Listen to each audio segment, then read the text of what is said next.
President Trump today posthumously awarding the Medal of Freedom to Justice Antonin Scalia, and had a funny moment with the late justice's wife.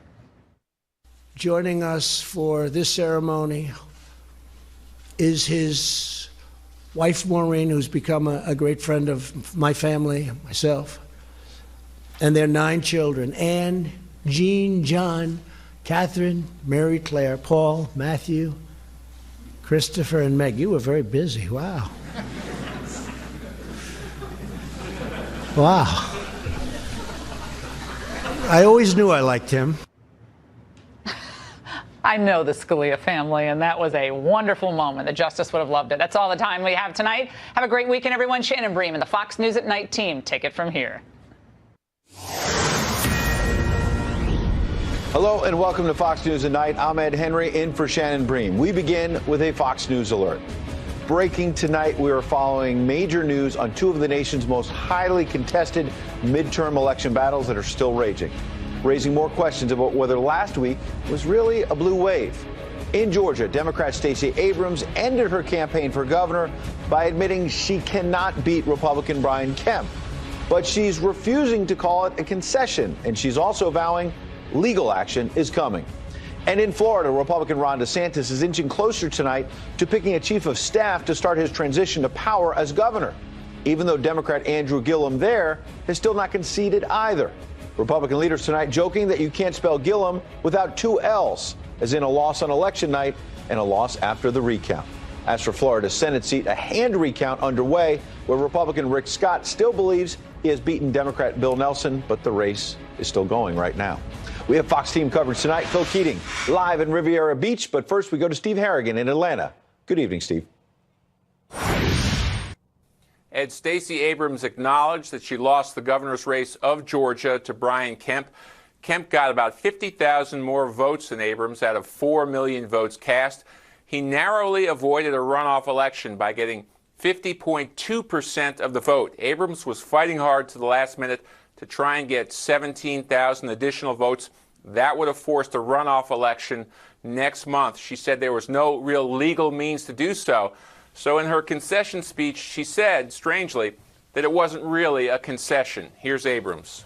To watch an elected official who claims to represent the people in this state baldly pin his hopes for election on the suppression of the people's democratic right to vote has been truly appalling. So let's be clear. This is not a speech of concession. It certainly didn't sound like a concession speech either. Abrams said you're supposed to say nice things about your opponent in the race, but she was having none of that. She said that Georgia had failed the voters, the state had failed, democracy had failed. She said there was systematic voter suppression across the state, and she blamed Brian Kemp, the chief elections officer, the Secretary of State, until 2 days after the election. She said it was his fault and that he ran a vicious campaign. As for Kemp, earlier on he had referred to Abrams' failure to concede as, quote, a temper tantrum, but a very different tone after Abrams' concession press conference.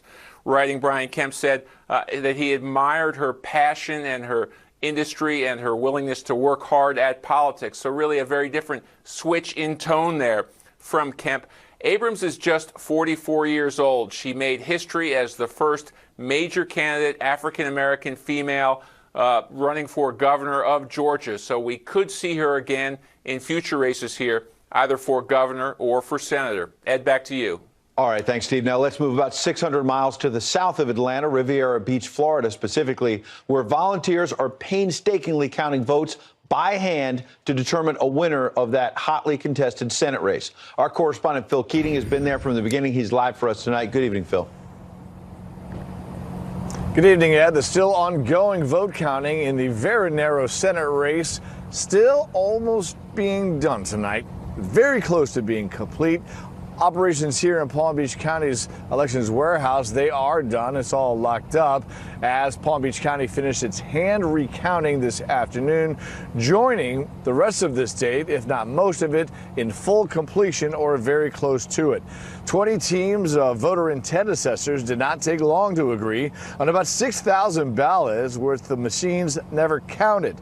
due to partially filled out ballots or ballots where a voter picked more than one person to win. In Broward County, which missed the statewide deadline to submit its recount numbers yesterday by just 2 minutes, finished its Senate race hand recounting tonight at 6.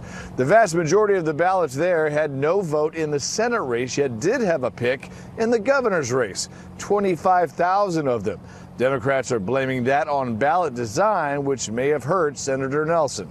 Still, the Rick Scott campaign says end it. Quote, once again, the courts have denied Bill Nelson's desperate attempt to change Florida law after the election. It's long past time for Bill Nelson to face the facts.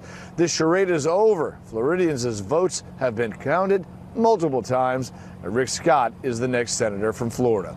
As for that Senate race, the original vote count and the numbers from the recount are pretty much close to exactly the same. Republican Governor Rick Scott leading Democrat Bill Nelson by almost 13,000 votes. And today on Fox, Florida's Attorney General faulted the Nelson campaign's continuing court action. These lawsuits are being brought by the DNC. And by the way, all these civil suits, because there's criminal, which is ongoing, but the civil suits, all these civil suits, they could have been brought prior to this election. Why did they wait? Because Bill Nelson lost. Why are they continuing? Because Bill Nelson lost. As for the Senate race, the original vote count and recount numbers are pretty much the same as I mentioned.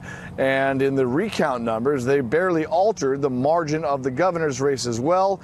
Republican Ron DeSantis ahead of Democrat Andrew Gillum by 33,000. President Trump tonight tweeting this: congratulations to Ron DeSantis on becoming the new governor of Florida.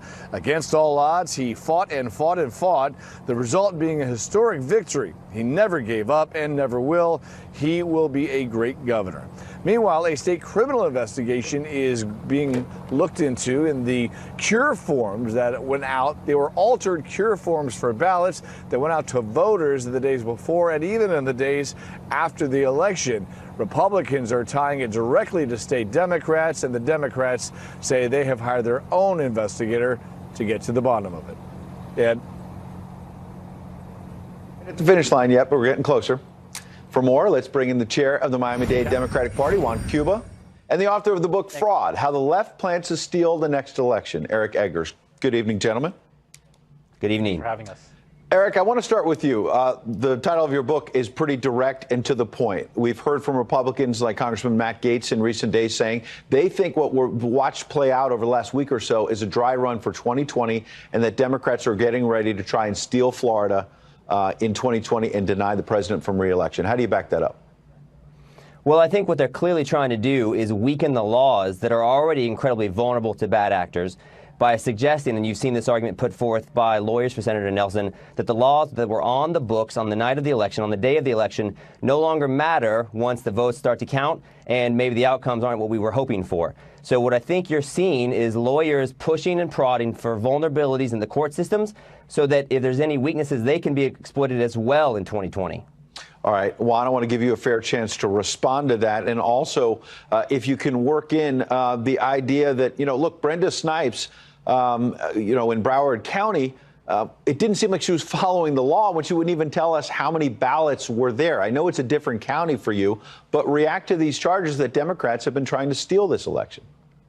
Well, Ed, first, thank you for having me on the program. Sure. What's happening in Florida is simple. We're trying to make sure that every single legal ballot that was cast is counted. There are millions of people who came out to vote in this election, many of them for the first time. And no matter whether you're a Democrat, Republican, or independent, our highest priority should be that the will of the people is ultimately what's reflected in this. Now, as far as what's happening in Broward, look, incompetence is not the same thing as fraud. And we need to make sure that we tell the truth. And now Rick Scott has had election observers in Broward since before this election began from the State Department of Elections, and they have not alleged any fraud committed. These are conspiracies that are being brought up by Republicans to try to undermine the ultimate outcome of this recount. And simply, no matter who wins or loses, that should not be what's happening. Okay, Juan, so if you say there's no fraud and you want every vote counted, the votes have been counted for over a week now. Why hasn't the Democrat from your party, Andrew Gillum, admitted the reality and conceded that he's not going to win the governor's race? Look, Ed, there's thousands of ballots that are still being counted all across Florida. Thousands more whose vote-by-mail ballots were initially rejected that a judge just ruled that voters will now have a chance until tomorrow at 5 p.m. to try to correct. Why not wait a few more days to make sure that ultimately the will of the people is reflected in this election? Eric, what's wrong with that? Well, a couple of things. First, as far as the allegations that there's no fraud, we know that 108 voters were rejected and caught trying to cast more than one ballot in this election cycle. We know that somebody was rejected for being a non-citizen, which means a non-citizen attempted to cast a ballot in Palm Beach County. And as it relates to, why not give them a few more days, I think the argument's pretty clear that if you allow people to violate the law, then that disenfranchises the voters that actually followed the law. You've got a number of people that were told, the Republicans had a ramp-up effort called Walk It In. They went out and put efforts out to get people to say, listen, we know what the law is. Don't mail in your ballot. Walk it in. It's disenfranchising the people that might have otherwise been reached by a redirectment of those resources if we choose to say, okay, well, that law doesn't count. We're going to pick and choose the rules that we want to follow based on the outcomes we're desiring. Juan, I've got 30 seconds. Eric, Bill Nelson's legal team today all but suggested that it's going to be really hard for them to overcome the deficit. Why hasn't Nelson conceded? Last question. Well, again, there's thousands of ballots that are still being counted. And just to go back to Eric's point, those 100 ballots were rejected. The system worked. There's still thousands of ballots that still need to be counted, and they should be. And we're going to fight to make sure that every single legal ballot that was cast is counted in Florida, because that's what the voters deserve. And no matter what party you're from, we should all be rooting that the democratic process is followed. Count every vote, legal vote, clearly. That's right. Juan, Eric, we appreciate you both coming in tonight. Thank you. Also breaking tonight, over 1,000 people are unaccounted for. Think about that. Over 1,000 people unaccounted for in Northern California after a fast-moving wildfire demolished the small town of Paradise and hundreds of other acres. Our correspondent Claudia Cowan is live right now in Chico as the death toll continues to climb. Good evening, Claudia. Good evening to you, Ed. As President Trump gets ready to come here tomorrow to meet with first responders, no doubt he is wondering what everyone here is wondering: how many more victims will be found. 8 more sets of human remains were recovered today, bringing the death toll from the Camp Fire to 71. Of the deceased, 58 have been tentatively identified. 9,700 homes have been destroyed. Total number of structures wiped out, 12,263. And tonight, more than 1,000 people are unaccounted for, up by almost 400 since yesterday. But the sheriff says those numbers are fluctuating. He says the same person could be listed more than once, and that it's taking time for officials to verify exactly who is missing. But more than a week later, search teams combing through the ashes say they are finding victims almost every hour. Experts say some bodies are so badly burned they may never be identified, even with DNA analysis. President Trump says it's hard to fathom the soaring death toll. It's incredible what's going on, and burned beyond recognition. They can't even see the bodies. It's incredible. Nobody's ever seen anything like that. The fire itself has burned 146,000 acres in steep, rugged terrain. All the smoke has created very unhealthy air conditions all around Northern California. By one account, the air in San Francisco is the worst in the world. But the fire is now 50% contained, and some of the evacuation orders are being lifted. Still, thousands remain evacuated, including hundreds now living at an encampment at the Chico Walmart. All week, they've been getting donated food and clothes, immediate help. But volunteer organizers are starting to phase it out so that people relocate to real shelters. And time is of the essence because rain is in the forecast next week. Perhaps good for that firefight, but certainly adding to the challenges for those search crews looking for more remains, and certainly adding to the hardship for all of these evacuees here, Ed, if they haven't found a better option. All right. And as you noted, President Trump will be on the ground tomorrow. Claudia Cowan, we appreciate your report. Has Nancy Pelosi met her match? A possible challenger emerges as a threat to block her from getting that coveted speaker's gavel. Plus, did a congressman really threaten to use nuclear weapons against gun-owning Americans? That's what it sounded like on social media. He says it was sarcasm. That's heading for a potential showdown. Longtime Democratic leader Nancy Pelosi meeting face-to-face today behind closed doors with a woman emerging as the most talked about potential contender to take her on in the race for the Speaker's gavel. Our correspondent Doug McKelway live in Washington with the details. Good evening, Doug. Good evening, Ed. The soon-to-be Democratic-run House has an age problem, old against young. The Assistant Minority Leader Jim Clyburn is 78, Minority Whip Steny Hoyer is 79, and the woman likely to win back the Speaker's job, Nancy Pelosi, is also 78. And there are younger Democrats eager to unseat her. Sometimes you just need a different voice. Sometimes you just need a different kind of a vision. But I want to be clear that I have not said anything negative about Nancy because I think she's a very, very good leader. Democratic Congresswoman Marcia Fudge of Ohio, one of the Democrats challenging Nancy Pelosi for the top job of House Speaker. The two met for 45 minutes today behind closed doors. Afterwards, Pelosi's office issued this terse statement, quote, "We had a candid and respectful conversation." But in her first press conference after the midterms, Pelosi was blunt after taking a third question about age and leadership. My case is about being the best person for how we go forward, and I'm not going to answer any more questions on that subject.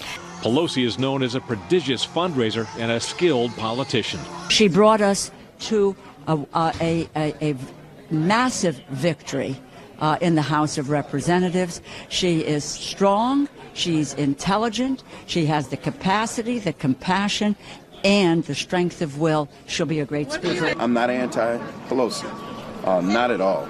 I consider the speaker to be a very talented speaker, a remarkable speaker. I consider her to be a friend, but I'm closer to Marcia. So if Marcia ran out, that's why we're here. In an effort to secure her victory, Pelosi has been meeting with undecided House Democrats one-on-one, has won the vote of civil rights icon Representative John Lewis and the endorsement of the far-left organization MoveOn.org. Yet she still lacks the necessary majority to win the Speaker's job. At least 17 Democrats are opposed to her. That's where Pelosi's tough political reputation may come into play. Inexperienced members who, like Alexandria Ocasio-Cortez, joined in a climate sit-in in Pelosi's office this week, may find themselves with offices in the outer reaches and committee assignments that no member wants. And a bigger obstacle to Pelosi's success may be that Republicans control the Senate and the White House. It ensures the death of almost all Democratic legislation that does not seek generous compromise. Ed? Good point. Thanks, Doug.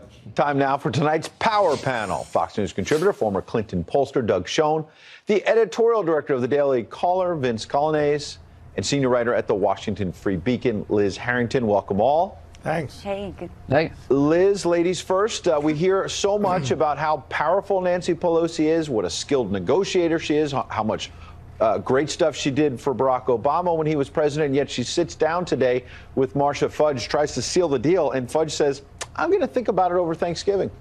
Right, and so Nancy Pelosi, I think this is the most serious challenge she's ever had. I mean, Tim Ryan didn't really do too well when he tried to challenge her last time. But I wouldn't underestimate Pelosi. She's trying to quash this before it gets out of hand. She has a tremendous amount of power. And for all the talk we've really heard about in the mainstream press comparing President Trump to a mob boss, I think there's a lot more arm twisting and offers you can't refuse coming out of Pelosi's office than we've seen from the White House. Poor Mickey Sherrill, who won in New Jersey, a moderate Democrat, had to run away from reporters after promising months during the campaign that she would not back Pelosi. She met with Pelosi today. She had to run away from reporters and wouldn't answer their questions. Absolutely. Doug, I don't blame Nancy Pelosi for getting tired of people asking questions about her age. This should not be about someone's age, skin color, any of that. If she's the best person for the job, great. But you're a Democrat, and I've got to reveal that privately, when we were talking before the show, you suggested to me you've got some doubts about her as Speaker. Oh, I do. Look, she is very unpopular with the American people, and the polling shows she's unpopular with Democrats as well, Ed. And my take is best she should go. The nature of the midterms suggested that the base of the party and its newly elected representatives involves more people of color, especially more women. And I think the Democrats will do better with Marcia Fudge as the new Speaker. And Donald Trump's best result would be the re-election of Nancy Pelosi, something that I think is not in my party's interest. Vince, that's pretty interesting coming from Doug Schoen, a Democratic loyalist. Let me play you a bite because we haven't heard much from Marcia Fudge. She may be a newcomer to a lot of our viewers. Here's what she said today, comparing this to the Cleveland Browns football team. I'm a Browns fan. But the Browns have the same team today that they had 3 weeks ago. We changed coaches, and they started to win. Same people. Sometimes you just need a different voice. Sometimes you just need a different kind of a vision. Vince, I get her point because the Browns got a new head coach and they seem to be doing a little better. On the other hand, over the last 3 seasons or so, they've won like 4 games, 5 games. Right. Well, in this case, though, you may argue that the coach succeeded. Nancy Pelosi is overseeing a House that's now controlled by the Democrats starting January, and that's the thing that she's bragging about. I will say in Marcia Fudge's case, and Doug kind of alluded to the point here for Democrats, is they're so beholden and held hostage by identity politics that at the end of the day, having an old white woman in charge of the Democratic Party and continuing to be is just not the look that Democrats want. They're looking over at the opposite side of the aisle, seeing much younger leadership and thinking to themselves, this is the stuff we care about, youth and minority status, and we have to elevate those things in order to succeed, and they think that's important in their leadership. All right, let's do a lightning round on another Democrat, Eric Swalwell, who we see on TV, Fox, and other places a lot. Liz, earlier tonight, he was on social media saying, let's have a conversation about gun control. It started out okay at first, and then when someone fired back at him, this gentleman, Joe Biggs, and said, so basically, Congressman Swalwell, you want a war because that's what you would get. You're out of your mind if you think I'll give you my rights and give the government all the power. Swalwell responds, this is where it takes a turn, it would be a short war, my friend. The government has nukes, too many of them, but they're legit. I'm sure if we talked, we could find common ground to protect our families. Okay, so he wants to find common ground, and now he says it was sarcasm. Okay, we'll take the point. But to see a sitting congressman to say, hey, the government's got nuclear weapons? Right. We can only have civility until after we nuke your gun-toting town. Apparently, I don't think he was actually serious, but it's hilarious. If a Republican would have said this to a voter, I think people would be very upset. And this guy, Swalwell, 37 years old, wants to be president, wants to run in 2020, and wants his finger on the button. So maybe we should think twice about that. Doug, is this his, since he wants to run for president, his I'm Spartacus moment? I think this is one of the shortest campaigns in American political history. He's done. What we need now is unity. We need a unified Democratic Party to work with the Republican Party to get things done. That's more important than all this politics. And Mr. Swalwell ought to go to a well-deserved retirement at an early age. Vince, I've got a minute, and I want you to comment on this and get the final word. But I also want to work in and be fair.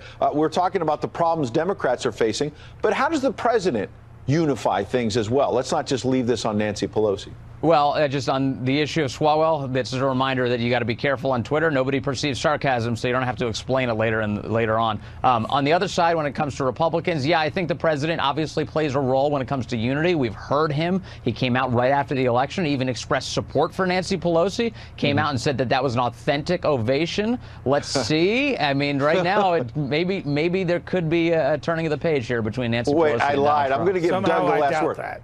Doug, it was not a real offer to help Nancy Pelosi. No, it was not. Okay. No. Well, it helped her get an uprising in her own caucus. It's good for Republicans. Liz, Vince, and Doug, appreciate y'all coming in. Thank you so much, Ed. All right, great conversation. Looks like the president is almost ready to hand in his homework when it comes to the Robert Mueller investigation. He says he answered written questions from the special counsel. Should he be worried? A live report next, followed by... President Trump says he's answered those questions from special counsel Robert Mueller and what Mueller wants to know for the Russia probe. He says he did it without any help from his team of lawyers. Correspondent Garrett Tenney has this update for us tonight, live in Washington. Good evening, Garrett. Ed, good to be with you. This is yet another indication the Mueller probe may be coming to a close because this has long been viewed as one of the final steps. President Trump has been meeting with his lawyers at the White House this week to work on these questions, but today he was adamant he didn't need any help with the answers. At an Oval Office bill signing, the president said he easily answered a series of written questions from special counsel Robert Mueller. It didn't take very long to do them, and they were my answers. I don't need lawyers to do that. Now, you need lawyers for submittal. You need lawyers to go over some of the answers. but they're not very difficult questions. Those questions dealt with any possible collusion between the Trump campaign and Russia during the 2016 elections. Not included were any questions about possible obstruction of justice, which the president's attorney Rudy Giuliani has repeatedly said the president would not answer. I'm sure it'll be just fine. And you know why it's going to be just fine? Because there was no collusion. But President Trump also renewed his attacks on the special counsel's investigation a day after tweeting, "They are screaming and shouting at people, horribly threatening them to come up with the answers they want. They are a disgrace to our nation and don't care how many lives they ruin." There should have never been any Mueller investigation because there was never anything done wrong. There was no collusion. There never has been. You would have known about it a long time ago if there was. There was nothing. They should have never had it. They've wasted millions and millions of dollars. President Trump said he has not submitted his answers to the special counsel quite yet, and it's not clear when that will happen. But it is worth remembering that even once Mueller's investigation is over, House Democrats have said they have a lot of questions and possible investigations of their own once they take control of the House in January. Ed? Oh, yeah. That battle's just beginning. Garrett Tenney, appreciate the report. You got it. Let's now turn and dig a little deeper with some legal experts. Harry Litman, former U.S. attorney and a former deputy assistant attorney general, and Jamil Jaffer, former Justice Department counsel and former chief counsel to the Senate Foreign Relations Committee. Gentlemen, thanks for staying late with us. Thanks, Ed. Thank you, Ed. Harry, I want to start with you. I just want to take one step back, which is from where we started with the assumption, I think, that the president would have had to sit for a multi-hour videotape deposition when this all started. Is this at least a victory that he's submitting written answers to questions that one would assume his lawyers, regardless of what the president said today, looked at very carefully? Oh, yeah. If it stops here, it's a big victory for him. They're written, so you get to think about them in advance. They're from the lawyers, so they are wordsmithed. There's no immediate risk of perjury. Now, I do think in any other situation, the prosecutor would have in mind follow-up questions. Right. And there's also the suggestion that there may be a little bit of an executive privilege fight. I think you can take Giuliani's statements to suggest they may be going that route for a couple of the questions. But if this is all Trump has to do, to personally answer Mueller's questions, yeah, he's gotten away with a real victory. I agree. Now, Jamil, I've seen other legal experts say there still could be a perjury trap here because if you say something, whether it's written or an oral testimony, if it conflicts with what other witnesses have said, they could still try to bring you back. But as Harry suggested, so late in the game now, it would probably mean a subpoena that would take months and months to deal with. It seems like Robert Mueller's running out of time. Well, you know, it's hard to know if he's running out of time. I mean, he can run this investigation as long as he wants to. Other special counsel investigations have gone on for years. I know people feel like this is coming to an end. The president certainly has said so repeatedly. That's certainly his preference. But we'll see. It wouldn't surprise me if Mueller came back with more questions. I think Harry is right that if the president gets away with just doing this, he's gotten off with it really easily. But I suspect that Bob Mueller is not quite done yet. All right, gentlemen, we heard from the president in Garrett's report. Let's hear from a Democrat, Senator Richard Blumenthal, who said this about the president's comments.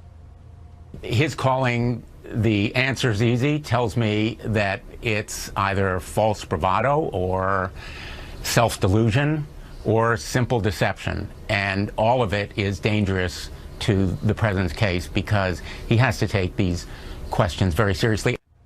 Harry, he's a partisan Democrat, but does he have a point that if you're submitting answers, say, to a teacher, you don't want to attack the teacher right before you turn in the test, do you? No. He's a partisan Democrat, but a former prosecutor. I mean, this isn't really a Democrat or Republican issue. You don't want to attack the teacher, but also you want to take it very seriously, very carefully. And I actually think that has happened. And the president's suggestion that he breezily dashed them off is probably false. I also want to just second what Jamil said. Look, if there's even another charge that's brought and someone doesn't insist on going to trial, that's an 8 to 10 month process right there. I think it would be a mistake to assume that Mueller is about to close up shop. So, Jamil, where's this all going then? You worked in the Senate. You understand, as Garrett suggested, that Democrats They don't have power in the Senate, but they've got power in the House now. Is that really where the action is going to be, congressional investigations as the Mueller probe winds down? Well, I think it's a little bit of both. I think there's still some room in the Mueller probe left to go. We haven't heard anything about what Paul Manafort has told him, what Michael Cohen has told him, what Mike Flynn has told him. And Mike Flynn was in the campaign for a long time. He's been talking for a long time. We have no idea what he's been telling Mueller. And so that's, I think, an interesting thing, still shoes yet to drop. And then the Democrats will have tons of stuff. I mean, you know, when I was in the Bush administration, we spent a tremendous amount of time responding to congressional inquiries. That's going to be a problem for the new White House counsel's office as they get staffed up with the replacement. That's going to be a real challenge, too. And so, you know, if the president thinks he's done here, I think he's got a long ways to go. Harry, what's your sense about whether, I mean, this started with allegations there was collusion with the Russians. They don't seem to have that evidence.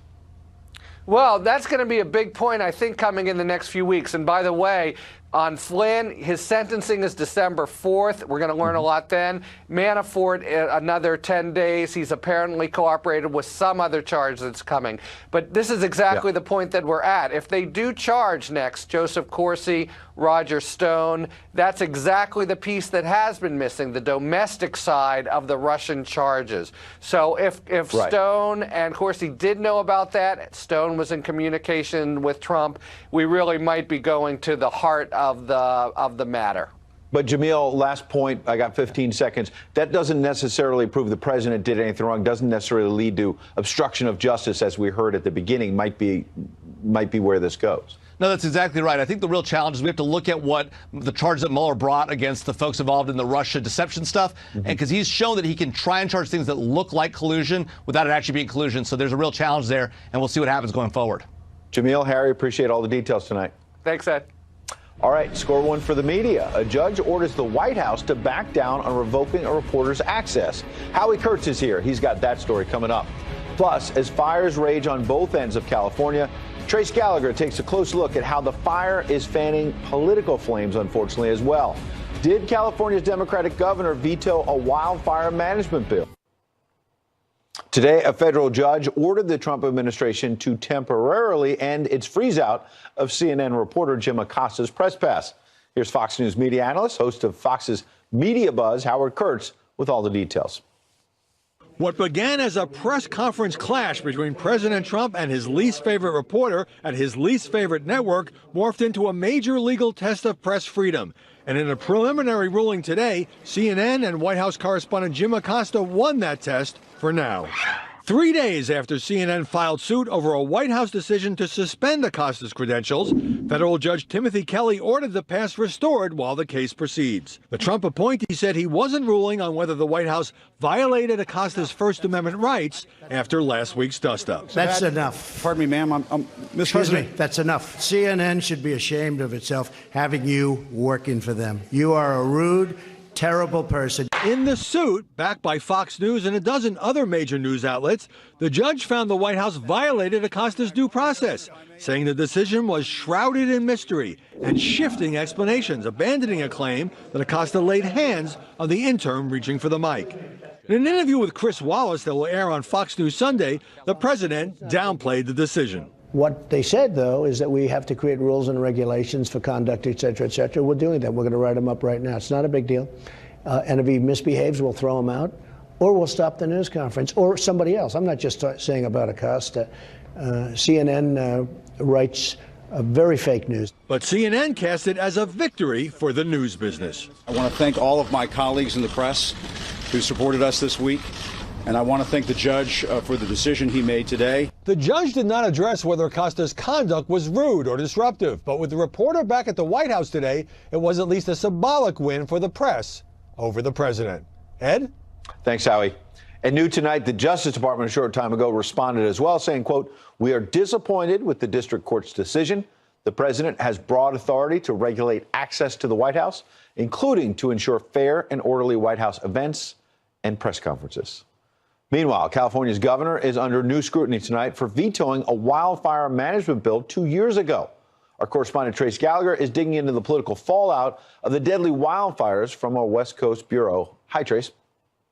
Good evening, Ed. When the firefight here in California was at its peak, dozens of lives lost, along with thousands of homes and hundreds of thousands of acres, President Trump sent what many considered an ill-timed tweet, quoting, "There is no reason for these massive, deadly, and costly forest fires in California, except that forest management is so poor. Billions of dollars are given each year with so many lives lost, all because of gross mismanagement of the forest. Remedy now or no more Fed payments." The tweet drew immediate backlash. California Governor-elect Gavin Newsom called the president's action partisanship, and others accused the president of continuing his ongoing battle with California.